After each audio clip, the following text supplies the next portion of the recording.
సరే ఫస్ట్ అయితే exit polls చూద్దాం. 46% కాంగ్రెస్, బీఆర్ఎస్ అట 43 అట. ఇది చాణక్య స్ట్రాటజీస్ చెప్తున్నది. వీళ్ళు చేసిన డివిజన్ వైజ్ ఓట్ షేర్ అట. అంటే వీళ్ళు తీసుకున్న శాంపుల్ షేక్పేట్లో 755 శాంపిల్స్ తీసుకున్నారట. అందులో 295 మంది కాంగ్రెస్ కోటేయబోతున్నాం అని చెప్పిరట. బీఆర్ఎస్కి 360 మంది, బీజేపీకి 70 మంది, ఇతరులకి 30. సో ఇక్కడ బీఆర్ఎస్ కొంత ఎడ్జ్గా అనిపిస్తున్నది. ఎక్కడ? షేక్పేట్ డివిజన్లో. ఒక షేక్పేట్ డివిజన్లో మాత్రం ఎడ్జ్ ఉంటుందని చెప్తున్నారు.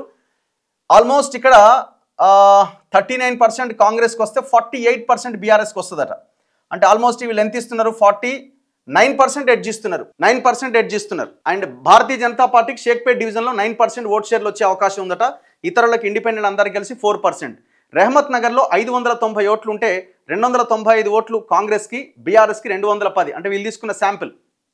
బీజేపీకి కేవలం 40, ఇతరులకి 45. టోటల్ కాంగ్రెస్ 50 గెయిన్ చేస్తే బీఆర్ఎస్కి 36% ఓట్లు పడబోతున్నాయి. బీజేపీకి ఇక్కడ 7%. ఏది ఇది? Rahmat Nagar division. Next Vengalrao Nagar division విషయానికి వస్తే వీళ్ళు తీసుకున్న శాంపిల్ 550. ఇందులో 270 కాంగ్రెస్కి వస్తున్నాయి, 245 బీఆర్ఎస్కి వస్తున్నాయి, 20 ఓట్లు మాత్రమే బీజేపీకి వస్తున్నాయి. 550లో పర్సంటేజ్ చూడండి ఒక్కసారి. ఇతరులకి 15%, కాంగ్రెస్ 49%, బీఆర్ఎస్ 45%, బీజేపీ జస్ట్ 4%. ఎక్కడిది? వెంగళరావు నగర్లో.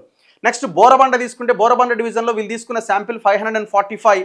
210 కాంగ్రెస్కి వస్తున్నాయి, 290 బీఆర్ఎస్కి వస్తున్నాయి. ఇక్కడ వీళ్ళు బీఆర్ఎస్కి ఎడ్జ్ ఇస్తున్నారు. షేక్పేట్ బీఆర్ఎస్కి ఎడ్జ్ ఉంది, బోరబండ బీఆర్ఎస్కి ఎడ్జ్ ఉంది. ఏది? చాణక్య స్ట్రాటజీస్ చెప్పేదాన్ని బట్టి. ఇక్కడ బీజేపీకి కేవలం 25 ఓట్లే పడుతున్నాయి, others 20. Congress 39%, BRS 53%, BJP 5%. Next ఎర్రగడ్డ విషయానికి వస్తే ఎర్రగడ్డలో టోటల్ 405 ఓట్ల శాంపిల్ తీసుకుంటే 205 ఓట్లు కాంగ్రెస్కి, 175 ఓట్లు బీఆర్ఎస్కి, బీజేపీకి 15, ఇతరులకి 10. టోటల్ కాంగ్రెస్ ఇక్కడ 51% ఓట్లను సెక్యూర్ చేస్తున్నది. BRS 43%, BJP 4%. నెక్స్ట్ యూసుఫ్గూడ విషయానికి వస్తే యూసుఫ్గూడలో 350 ఓట్ల శాంపిల్ తీసుకున్నారు వీళ్ళు. 175 కాంగ్రెస్, బీఆర్ఎస్కి 140, బీజేపీకి జస్ట్ 20. 50% కాంగ్రెస్కి పడితే బీఆర్ఎస్కి 40%. నెక్స్ట్ సోమాజిగూడ అంటే శ్రీనగర్ కాలనీ, ఇదంతా ఒక పోర్షన్ మాత్రమే, ఇది ఫుల్ డివిజన్ కాదు. ఇది 260 ఓట్ల శాంపిల్ తీసుకున్నారు. ఇక్కడ 120 కాంగ్రెస్కి, 105 బీఆర్ఎస్కి పడుతున్నాయి, బీజేపీకి 10. So 46% Congress, 40% BRS, 4% BJP. ఏదేమైనా వీళ్ళ స్ట్రాటజీ, ఈ చాణక్య స్ట్రాటజీ చెప్తున్నది మాత్రం హోరాహోరీ ఫైట్ ఉంటుంది అని చెప్తున్నారు. హోరాహోరీ ఫైట్ ఉంటుంది.